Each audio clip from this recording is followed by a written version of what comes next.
레위기 23장 39절에서 44절까지 우리 한 목소리로 봉독하시겠습니다. 너희가 토지 소산 거두기를 마치거든 일곱째 달 15셋 날부터 이레 동안 여호와의 절기를 지키되 첫날에도 안식하고 여덟째 날에도 안식할 것이요 첫날에는 너희가 아름다운 나무 실과와 종려나무 가지와 무성한 나무 가지와 신의 버들을 취하여 너희의 하나님 여호와 앞에서 이레 동안 즐거워할 것이라. 너희는 매년 이레 동안 여호와의 이 절기를 지킬지니 너희 대대의 영원한 규례라. 너희는 일곱째 달에 이를 지킬지니라. 너희는 이레 동안 초막에 거주하되 이스라엘에서 난 자는 다 초막에 거주할지니 이는 내가 이스라엘 자손을 애굽 땅에서 인도하여 내던 때에 초막에 거주하게 한 줄을 너희 대대로 알게 함이니라. 나는 너희의 하나님 여호와이니라. 모세는 이와 같이 여호와의 절기를 이스라엘 자손에게 공포하였더라. 아멘.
우리 입술의 고백으로 하나님 감사합니다 한번 하고 말씀 들을까요? 하나님 감사합니다.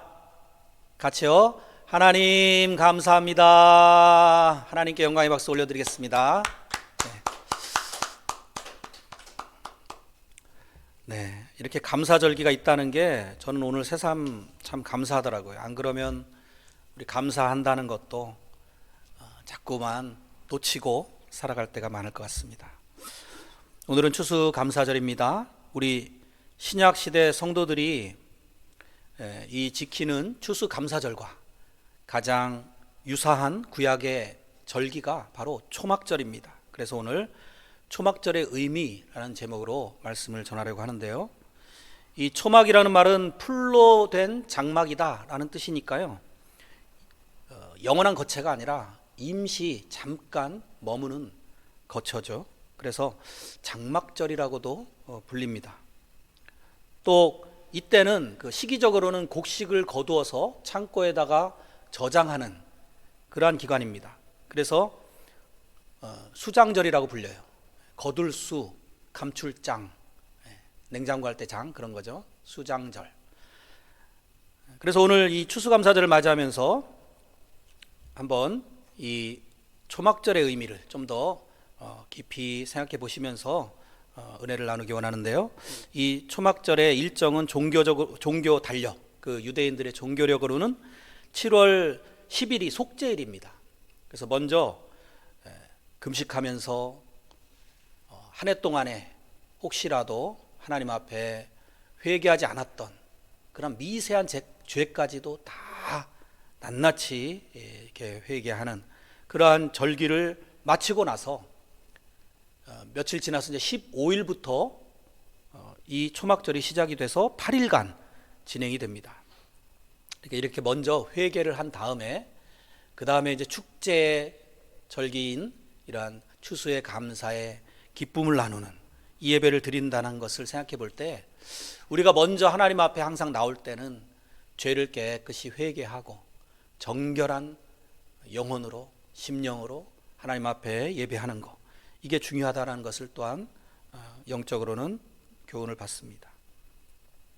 다른 절기나 이 제사 의식처럼 기본적인 규례들은 비슷한데요, 초막절은 좀 다른 절기와 구분이 되는 특별한 사항들이 두 가지 있습니다. 첫 번째는 추수한 뒤에 드리는 제사라는 특징이 있어요. 추수의 그 기쁨과 즐거움이 있겠죠. 또 거기에 대한 하나님의 은혜에 감사하는 의미가 담겨져서 드리게 되는 그러한 제사가 되겠죠. 시기적으로 이 초막절은 이 밀리나 그런 보리, 이러한 추수감사는 맥추절이 먼저 하게 되는 거고요.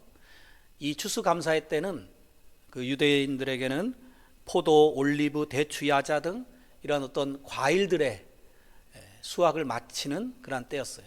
그래서 과일의 추수감사다 이렇게 할 수도 있는 절기였습니다. 40절에 보니까 첫날에는 너희가 아름다운 나무 실과와 종려나무 가지와 무성한 나뭇가지와 신의 버들을 취하여 너희 하나님 여호와 앞에서 이레 동안 즐거워할 것이라.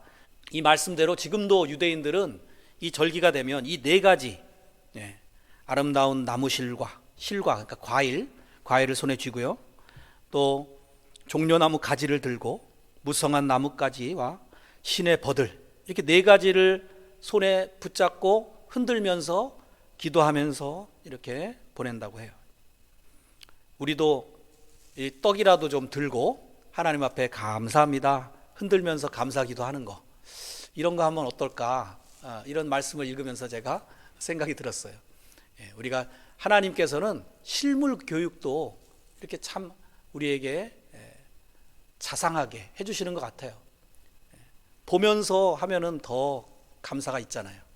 그래서 하나님이 주신 그 과일을 들고 기도하는 유대인들의 그 모습 속에서 우리는 때로 너무 형식적이야 그러면서 유대교의 형식주의를 타파해야 된다, 또 천주교회도 너무 형식적으로 하고 실제 정결한 마음을 가지고 해야지 형식이 뭐 중요해, 이렇게 자꾸 폄하하는데 저는 그러다 보니까 너무 또 우리가 십자가라든지 우상이 아니고요, 정말 우리가 그것을 통해서 교훈을 삼고 상징으로 삼고, 그래서 하나님 앞에 이런 감사도 상징적으로 보이는 것을 또 가지고 하는 것도 필요하다는 생각을 해보게 되었습니다. 이때는 유대인들에게는 추석 같은 날이에요.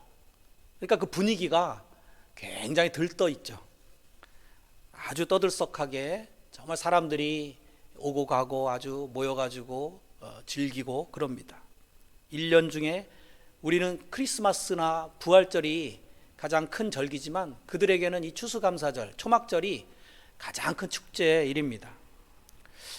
근데 우리가 추석 때 보면은 자칫하면은 이런 명절 분위기에 들떠가지고 오락과 유흥에 흥청망청 제멋대로 산만하게 보낼 수 있는 그러한 기간이기도 합니다.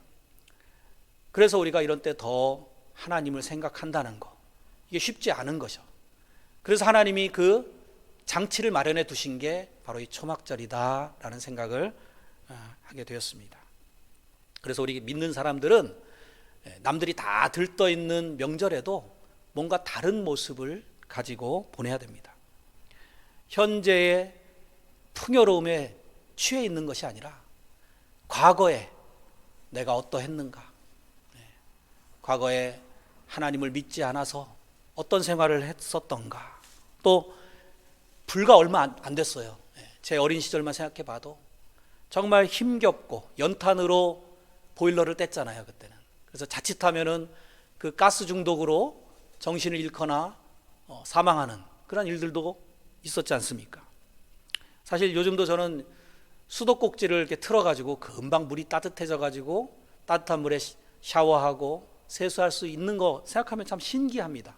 어느새 우리나라가 이렇게 선진국이 되었는가라는 생각을 해보면서 참 감사하는 그런 마음이 들곤 합니다. 이 감사라는 감정은 우리 인간이 품을 수 있는 감정 중에서 가장 겸손한 감정이에요. 겸손하지 않으면 감사가 나올 수가 없습니다. 겸손한 자에게 하나님께서 은혜를 베푸신다고 했잖아요. 그러니까 감사하는 사람은 당연히 하나님이 기뻐하시고 은혜를 주셔서 그것을 누릴 수 있는 사람이죠. 속담 중에 개구리 올챙이적 생각 못한다 라는 말이 있죠. 우리가 지난날에 정말 미쳐냈던 때, 어려웠던 그 시절을 생각하지 않고 마치 처음부터 잘나서 이렇게 된 것처럼 현재를 뽐내는 그러한 경우들이 있는데요. 그리고 그 어려웠던 때를 이제 지나니까 다른 어려운 주변 이웃들을 돌아보지 못하고 살아가는 이런 것들도 다 개구리가 올챙이적 생각을 못하는 겁니다. 그런 사람들은 감사도 잊어버리게 마련입니다. 그래서 하나님께서는 우리가 과거에 어떠했는가 라는 것을 잊지 않도록 이러한 초막절이라고 하는 절기를 허락하셨어요. 그러니까 이러한 절기들을 우리가 1년 동안에 많이 지키지는 않지만 그 때마다 다시 한번 하나님을 좀 생각하고 그 절기마다 특징들 있잖아요. 오늘은 감사하는 절기잖아요. 우리가 감사가 다른 때도 늘 해야 되는 거지만 우리가 더욱더 많이 하나님 앞에 감사하는 시간 되시기 바랍니다. 제가 아는 어떤 집사님이 그 따님이 이제 그 신학교 총신대를 이렇게 다녔는데 거기서 남편을 만났어요. 그래가지고 목회자 사위를 이제 맞이하게 된 거죠. 전도사 시절에 이제 결혼해가지고 지금은 이제 목사가 되었는데요. 저도 집사람 만나서 참 감사하지만 목회자한테 시집을 보낼 수 있는 그러한 부모님 참 존경스럽습니다. 그런데 그 사위가 대릴 사위처럼 이렇게 얹혀서 신혼 살림을 이 처가댁에서 하게 되었대요. 1년 정도 그렇게 지냈는데 이 집사님께서 여집사님께서 저한테 참 그 가끔씩 하시는 얘기가 내가 사위를 모시고 산다고 이런 얘기를 가끔씩 했었어요. 그만큼 힘들다는 거죠. 서로 참 불편할 거 아닙니까? 눈치도 보이고. 그러다가 이제 최근에 분가를 이제 시켰어요. 그러니까 굉장히 후련해 보이더라고요. 그랬는데 얼마 안 있어가지고 이분이 저한테 고민이 된다고 고민 상담을 해왔어요. 왜 그러세요? 그랬더니 남편분이 사위가 있었을 때는 굉장히 절제하는 삶을 살았더라고요. 근데 이제 사위가 분가해서 나가니까 본 모습이 돌아온 거예요. 밤늦게까지 술 마시고, 교회도 사위 있었을 때는 가끔씩 따라가고 그랬는데 이제 교회도 안 다니고, 그래서 굉장히 싸우기도 하고 힘들어하는 그런 모습을 보았습니다. 그러면서 있었을 때는 그게 고난이라고 생각했는데 그게 참 감사한 일이었구나, 그런 것을 깨닫게 되었다는 거죠. 그렇습니다. 우리가 지금 현재 당하고 있는 고난, 그것이 축복이라는 사실을 생각하시기 바랍니다. 만약에 그 고난이 영원히 거치지 않는다 할지라도 더 큰 축복이 기다리고 있잖아요. 현재의 고난은 장차 나타날 하나님의 영광과 좋기 비교할 수 없다라고 하는 이 사실을 생각하면서 잘 인내하며 감사하며, 그래서 그 고난이 끝났을 때는 하나님 앞에 더 감사하시고, 그리고 그것을 늘 잊지 말고 그 시절, 올챙이적 시절 우리가 생각하면서 감사하는 그런 저와 여러분이 되시기를 바랍니다. 두 번째, 이 초막절의 특징은 초막을 짓고 거기 들어가서 한 일주일 동안을 거기 살면서 생활하면서 지켰어요. 여기에는 또 감사와 소망의 의미가 담겨 있습니다. 43절에 이렇게 하나님께서 하신 이유를 설명해 주시는데요. 이는 내가 이스라엘 자손을 애굽 땅에서 인도하여 내던 때에 초막에 거주하게 한 줄을 너희 대대로 알게 함이니라.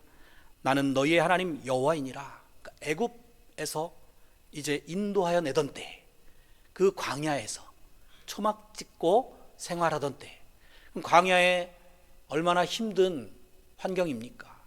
그런데도 40년을 하나님이 지켜주셨다는 거예요. 먹을 것, 입을 것, 의복이 헤어지지 않고 신발이 또 헤어지지 않고 그렇게 만나와 메추라기로 먹여주시고 하지 않았습니까? 그래서 유대인들은 지금도 이맘때가 되면 텐트를 치고 캠핑을 한다고 해요. 그것도 이제 좀 여의치 않은 사람들, 도시 생활이 그렇잖아요. 늘 뭐 하루도 어디 멀리 가지도 못하고 매일 그 도시에서 분주하게 살아야 되기 때문에 아파트 발코니 있잖아요, 베란다, 거기다가 이렇게 또 초막을 짓고 거기서 지키기도 한다고 해요. 그리고 공동으로 마을 사람들이 마을에다가 또 초막을 크게 좀 져놓고 그 안에서 또 지키고요. 이렇게 좀 현대적으로 재해석해서 초막절을 여전히 지키고 있는 모습. 우리는 영적으로 이미 하나님, 예수님께서 다 이러한 예식들은 온전히 완성을 시켜주셨기 때문에 우리 영적으로 지킵니다만, 이 추수감사절도 그런 식으로 계승해서 지키는 거죠, 정신을. 그럽니다만 어쨌든 굉장히 그것도 좋은 것 같아요. 그래도 가끔씩 왜 골방에 들어가서 기도하고 이러한 것들이 바로 이 초막절을 지키는 게 아닌가 싶습니다. 여러분들 좀 하나님과의 1대1의 이러한 교제 시간 너무나 중요한 것 같습니다.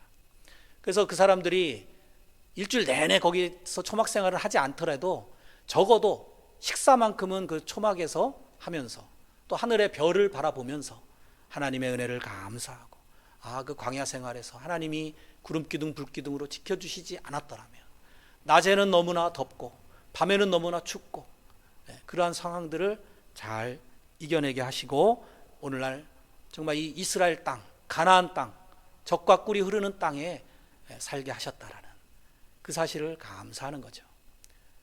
실제로 이스라엘 땅이 요즘에 그 천연가스가 그렇게 많이 나온대요. 수출을 할 수 있을 정도로 굉장한 양이 나오고 있다 그래요. 그래서 하나님이 정말 그 예비하신 땅이 맞긴 맞구나 하는 생각을 또 해보게 되는데요. 자, 근데 특이하죠. 보통 우리가 뭐 추석 명절을 생각해 보세요. 축제잖아요. 굉장히 그 들뜨고 즐겁고 막 그런 상황인데 힘든 생활을 하라고 장치를 마련해 주셨다라는 거. 그러니까 들뜨지 않게 만드시는 거죠. 과거의 나의 때를, 나의 그 모습을 돌아보게 만드시는 거죠. 사서 고생이다라는 말이 있잖아요. 그것처럼 정말 사서 고생하는 것 같아요. 저는 그 이제 캠핑 하시는 분들 좀 이해는 안 가더라고요. 제가 그런 생활을 좋아 안 하니까.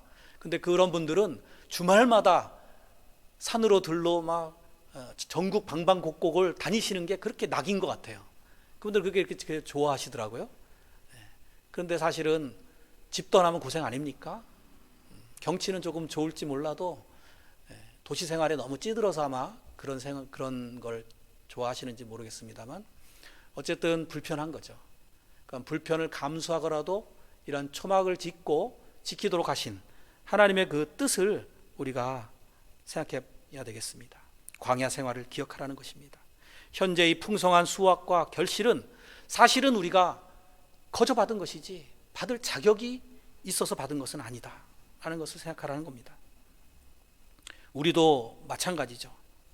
우리가 너무나 이 물질, 땅에 얽매여 가지고 그것에만, 소유에만 집착하는 삶이 아니라 나에게 주신 모든 것은 사실은 빈손으로 갈 인생인데 하나님이 허락하셔서 오늘날 내가 이렇게 누리고 살고 있구나, 이런 것을 생각해야 된다는 겁니다. 우리는 나그네고 순례자들이다. 그래서 이곳은 잠시 머물다 가는 곳이고 정말 초막과 같은 그러한 세상이고 영원한 안식처, 우리의 본향이 있다. 이것을 항상 잊지 않도록 하는 것이 바로 이 초막절, 우리로 치면 추수감사절에 나눠야 되는 그러한 도리인 것 같습니다. 받을 자격이 없는데 구원을 받은 우리들, 예수님 믿고 새 생명을 얻게 된 사람들이라는 것, 그래서 이러한 은혜를 잊고 산다면 하나님께서 원하시는 뜻대로 살아가는 삶이 아닌 것입니다. 우리가 항상 감사하고 은혜를 잊지 않고 그리고 소망을 가지고 나아가는 그러한 삶이 바로 이 초막절의 의미를 잘 깨닫는 인생인 것입니다. 우리가 예수님을 믿고 주님으로 섬기게 된 거 너무나 신기한 일 아닙니까? 왜 우리가 예수님을 믿었는지도 돌아보면 사실은 나의 뜻이 아니었다라는 것을 깨닫게 돼요. 그렇게까지 인도하신 것도 다 하나님의 섭리와 은혜가 작용했다는 것이죠. 하나님의 그 집념이, 그 열심이 우리를 이끌었다는 거예요. 이러한 하나님의 집념, 열심, 이러한 단어로도 해석이 되는 게 헤세드예요. 그러니까 헤세드는 여러 가지 뜻이 있어요. 인애, 은혜, 자비 다 있고요. 거기에 긍휼, 그리고 하나님의 집념과 열심, 또 시기 질투라는 말도 그 단어가 다 포함하고 있어요. 하나님이 우리가 우상을 섬기거나 하나님께로부터 멀어지면은 시기하고 질투하시는 그러한 하나님이시다라는 것이 헤세드라는, 정말 이 헤세드라는 말이 우리말에 왜 한이라는 말 번역 잘 안 되잖아요. 한, 우리만의 독특한 그러한 문화가 녹아 들어가 있어서 그 단어 안에 엄청난 의미가 담겨져 있기 때문에 외국 사람들은 온전히 이해를 못하는 것처럼 유대인들에게 있어서 헤세드라는 말은 그러한 많은 그 역사적으로 하나님께서 그들과 교제하시고 간섭하시고 하는 가운데 형성된 뜻이 어마어마하게 담겨 있어요. 그렇게 하나님이 집념 가운데 우리를 이끌어 주셨다는 거예요. 마태복음 5장 17절에 18절에 말씀합니다. 내가 율법이나 선지자를 폐하러 온 줄로 생각하지 말라. 폐하러 온 것이 아니요 완전하게 하려 함이라. 진실로 너에게 이르노니 천지가 없어지기 전에는 율법의 1.1획도 결코 없어지지 아니하고 다 이루리라. 이 하나님의 집념이죠. 하나님께서 반드시 이루어 내시리라고 하는 그 사실을 우리가 확신한다면, 믿는다면 우리는 소망을 가지고 나아갈 수 있는 것입니다. 지금까지도 하나님이 인도해 주셨는데 앞으로도 당연히 인도해 주실 것을 믿는 그 믿음을 가지고 나아가는 것이죠. 그런데 우리는 사실 하나님이 원하시는 그 경지, 그것을 알면서도 거기에 도달하지 못하는 우리 자신으로 인해서 늘 아쉬워하고 또 부끄럽고 그렇습니다. 자책감을 가지고 있어요. 그러니까 이 추수감사절 때는, 작년 추수감사절 얼마 안 된 것 같아요. 제가 영상을 다시 한번 틀어봐도 야, 내가 작년에 저런 설교했었나? 그러면서 보는데, 근데 불과 얼마 안 된 것 같은 그런 느낌인데 벌써 한 해가 지났어요. 여러분 1년이 뭐 그렇게 짧은 시간은 아니잖아요. 그럼 여러분 얼마큼 성장하셨습니까? 우리가 이 추수감사절 때는 그걸 또 점검해 봐야 돼요. 그러니까 이 추수라는 말이 결국은 우리가 곡식을 거두는 데만 쓰이는 게 아니라 하나님이 우리 인류를 이제 심판하시는 때도 추수라고 하지 않습니까? 그럼 하나님이 결산하실 때가 오는 거예요. 그래서 알곡과 쭉정이를 가르시고 염소와 양을 가르시고, 그 가운데 내가 과연 작년 추수감사절에서부터 올해 추수감사절까지 1년 동안 무엇을 했는가, 얼마만큼 하나님 앞에 열매를 맺어서 영광 올려드렸는가, 이런 것들을 생각하는 절기로서 맞이해야 됩니다. 우리의 지금 여정이 지금 막 출애굽을 한 단계일 수도 있고요, 광야 생활 한참 하는 10년 단계일 수도 있고요, 20년, 30년, 40년, 이제 곧 가나안에 들어갈 단계인 분들도 계실 것입니다. 우리가 각자의 신앙을 점검해야 돼요. 다른 사람 너무 비교하지 마시고, 물론 좋은 본을 보이는 사람은 따라가고자 힘써야 되죠. 하지만 남과 나를 그 사람이 천국 간다고 내가 저절로 가는 것도 아니니까 우리는 항상 나와 1대1의 하나님과의 관계 속에서 내가 지금 어느 단계에 와 있는가, 이것을 점검하면서 이제 결단을 하고 하나님 앞에 당당히 설 수 있도록 그렇게 기름 등불을 준비하면서, 그날을 준비하면서 나아가는 저와 여러분 되시기를 바랍니다. 하나님께서는 우리가 이러한 감사를 망각할 수 있다, 그렇게 되면 어떻게 될지를 경고하신 말씀도 있어요. 우리가 이러한 말씀도 엄중하게 좀 마음에 새겨야 됩니다. 신명기 8장 11절에서 20절까지 제가 한번 읽어드릴게요. 내가 오늘 네게 명하는 여호와의 명령과 법도와 규례를 지키지 아니하고 내 하나님 여호와를 잊어버리지 않도록 삼갈지어다. 네가 먹어서 배부르고 아름다운 집을 짓고 거주하게 되며, 그러니까 이제 가나안 땅에 들어가서 아름다운 집에 이제 마치 영주할 것처럼, 영원히 안식할 것처럼 생각하지만, 또 네 소와 양이 번성하며 내 은금이 증식되며 내 소유가 다 풍부하게 될 때에 내 마음이 교만하여 하나님 여호와를 잊어버릴까 염려하노라. 여호와는 너를 애굽 땅 종되었던 집에서 이끌어내시고 너를 인도하여 그 광대하고 위험한 광야, 곧 불뱀과 전갈이 있고 물이 없는 간조한 땅을 지나게 하셨으며, 또 너를 위하여 단단한 반석에서 물을 내셨으며 네 조상들도 알지 못하던 만나를 광야에서 내게 먹이셨나니, 이는 다 너를 낮추시며 너를 시험하사 마침내 내게 복을 주려 하심이었느니라. 그러나 네가 마음에 이르기를 내 능력과 내 손의 힘으로, 그러니까 내가 하나님이 아니라 내가 잘나서 내가 이 재물을 얻었다 말할 것이라. 내 하나님 여호와를 기억하라. 그가 네게 재물 얻을 능력을 주셨음이라. 이같이 하심은 내 조상들에게 맹세하신 언약을 오늘과 같이 이루려 하심이니라.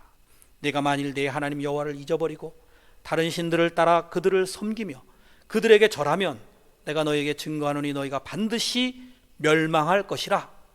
여호와께서 너희 앞에서 멸망시키신 민족들 같이 너희도 멸망하리니, 이는 너희가 너희의 하나님 여호와의 소리를 청종하지 아니함이니라. 청종, 들을 청, 따를 종, 하나님의 말씀을 정말 깊이 마음에 새기고 따르지 아니함으로 멸망한다라는 이런 하나님의 엄중한 경고도 우리 마음에 새기면서 이러한 절기 가운데서 내가 하나님의 말씀대로 살아야지, 이런 다짐이 있어야 됩니다. 그것이 우리에게 절기를 주신 유익입니다. 아시는 분들은 아시겠지만 저는 찬양을 참 좋아해요. 중학교 때 은혜를 받고 회심했을 때도 실로암, 또 그때는 495장이었는데요 내 영혼이 은총 입어, 이런 찬양에 많은 은혜를 받았습니다. 근데 요즘 교회들마다 많이 부르는 찬양들을 작곡하신 손경민 목사님이라는 분이 계십니다. 오늘도 불렀던 은혜라는 찬양을 작곡한 분이 이분이에요. 내가 누려왔던 모든 것들이, 내가 지나왔던 모든 시간이, 내가 걸어왔던 모든 순간이 당연한 것 아니라 은혜였어. 모든 것이 은혜, 한없는 은혜. 내 삶에 당연한 것 하나도 없었던 것을 모든 것이 은혜였어. 가사가 좀 공감이 많이 되죠. 누구나 다 이러한 시간들을 겪어왔기 때문에 아마도 그럴 것입니다. 그러면서도 구원을 받고 하나님 안에서 평안을 누리면서 받은 그 은혜. 이분의 그 찬양의 특징이 그러한 공감이 많이 되는 찬양을 여러 곡 지었어요. 그런데 이분이 간증하시는 걸 들어보니까 그래서 그랬구나 하는 이유를 알겠더라고요. 알고 보니까 이분이 어려서 고생을 많이 했습니다. 2살 때 아버지가 집을 나가셨어요. 어머니가 20대인데 두 자녀를 홀로 키우시면서 파출부도 하시면서 그렇게 힘겹게 자녀들을 키우다 보니까 자기도 어려서 이제 철이 든 거죠. 그래서 초등학교 4학년 때 구두 닦기를 합니다. 그렇게 얼마나 치열하게 살았는지 군대 갈 때 이제 검사를 받으니까 간이 너무 수치가 높아가지고 결국 면제를 받기도 할 정도로 그 정도로 참 힘겨운 시간들을 지나고 이제 또 신학을 하게 되고 전도사 생활을 하게 되고요. 그래서 또 뭐 전도사 시절에도 이러한 일을 겪었다고 해요. 어느 날 이제 아주 친한 지인이 집에 놀러 왔는데, 그래서 한참 대화도 하고 이제 갔어요. 갔는데 그 다음 날 아침에 갑자기 막 전화벨이 계속 전화에 알림이 뜨는 거예요. 보니까 돈이 얼마가 빠져나갔다고 계속 울려가지고 결국 통장에 이제 제로가 될 때까지 돈이 빠져나간 거예요. 그러니까 그래서 얼른 보니까 자기 지갑이 없더래요. 전날 왔다 간 사람, 그 사람 한 명밖에 없으니까 그 사람이 가져갔을 것이다 라는 것은 짐작은 하지만, 그래도 워낙이 친했던 사람이기 때문에 경찰에다 신고는 하지 않고 그냥 통곡하고 울고, 아무리 신학생이지만 무너지더래요. 자기의 그 어려운 경제 상황에서 또 그 배신감, 친한 사람에게 당한 그 배신감에 무너지더랍니다. 여러분, 아무리 신앙이 좋다고 해도, 신학생이라고 해도, 목회자라고 해도 우리가 당하는 어려움들을 그냥 모두 다 술술 넘어갈 수 있는 건 아니에요. 그렇게 막 울며 불며 하는데 그때 자기 안에서 이제 들리는 울림이, 하나님의 음성이 그렇더래요. 네가 지은 그 작사 작곡한 곡들의 그 가사에 너의 마음이 진정으로 담겨 있느냐, 진정한 너의 고백이었느냐 라는 그러한 하나님의 질문에 자기가 이제 회개를 하게 되고, 그래서 즉시 작곡한 곡이 또 충만이라는 곡이랍니다. 제가 가사를 한번 읽어드릴게요. 무명이어도 공허하지 않은 것은 예수 안에 난 만족함이라. 가난하여도 부족하지 않은 것은 예수 안에 오직 나는 부요함이라. 고난 중에도 견뎌낼 수 있는 것은 주의 계획 믿기 때문이라. 실패하여도 일어설 수 있는 것은 예수 안에 오직 나는 승리함이라. 난 예수로 충만하네. 영원한 왕 내 안에 살아계시네. 내 몸이 약해도 낙심하지 않는 것은 예수 안에 난 완전함이라. 화려한 세상 부럽지 않은 것은 난 예수로 충만함이라. 난 예수로가 굉장히 많이 강조가 돼요. 그가 얼마나 지금 낙심한 상황에서 예수님 붙잡으니까 힘을 얻었는지 느껴져요. 난 예수로 충만하네. 세상 모든 것들도 부럽지 않네. 세상 모든 풍파도 두렵지 않네. 난 예수로 충만하네. 영원한 왕 내 안에 살아 계시네. 할렐루야. 우리는 종말을 기대하는 사람들입니다. 종말을 기대하는 사람들에게는 소망이 있는 것이죠. 믿음의 확신이 있는 것이고요. 그런데 우리가 믿음이 약해지고 병들었을 때는 어떻습니까? 의심이 일어나고 확신과 소망이 아니라 오히려 절망과 낙심과 불평과 원망이 있게 되는 거죠. 그래서 우리의 믿음을 점검해 볼 때 내가 지금 어떤 상황인가, 어떤 상태인가 알려면은 내 안에 감사가 있어야 되고요. 어떠한 상황에서도 범사에 감사라고 하신 하나님의 말씀이 그대로 믿어지고, 내가 어려워도 또 어떠한 상황에서도 정말 감옥에 갇힌 베드로와 그 바울과 실라, 또 이런 사람들이 전부 다 그 안에서도 기뻐하고 감사하고 찬양할 수 있었던 그러한 신앙이 우리 안에도 있어야 됩니다. 혹시 그렇지 못하다라고 하면은 우리 정말 믿음의 사람들로 나아갈 수 있도록 하나님 붙들어 주시옵소서. 이렇게 다시 한번 주님께로 돌아오는 시간이 되기를 바랍니다. 우리 신약시대 그리스도인들이 어떤 특별한 날을 너무 강조하고 그것을 율법적으로 준수하는 것, 하나님의 교회라고 하는 이단들이 하는 그러한 주장처럼 그것에 너무 얽매이는 그런 것은 피해야 됩니다. 미신적으로 섬기고 그런 것은요. 하지만 이것을 우리의 영적인 생활에 교훈을 주는 날로 여기고, 또 우리의 삶을 늘 정말 깨어있는 삶으로, 바른 길로, 바른 방향으로 나아가는데 방편으로 도구로 삼는 것, 이것은 너무나 중요하다고 생각이 됩니다. 이 초막절은 하나의, 그러니까 구약의 초막절은 그림자예요. 뭐의 그러면 그림자입니까? 본체는 뭡니까? 바로 영원한 하나님의 나라, 그게 본체인 것이죠.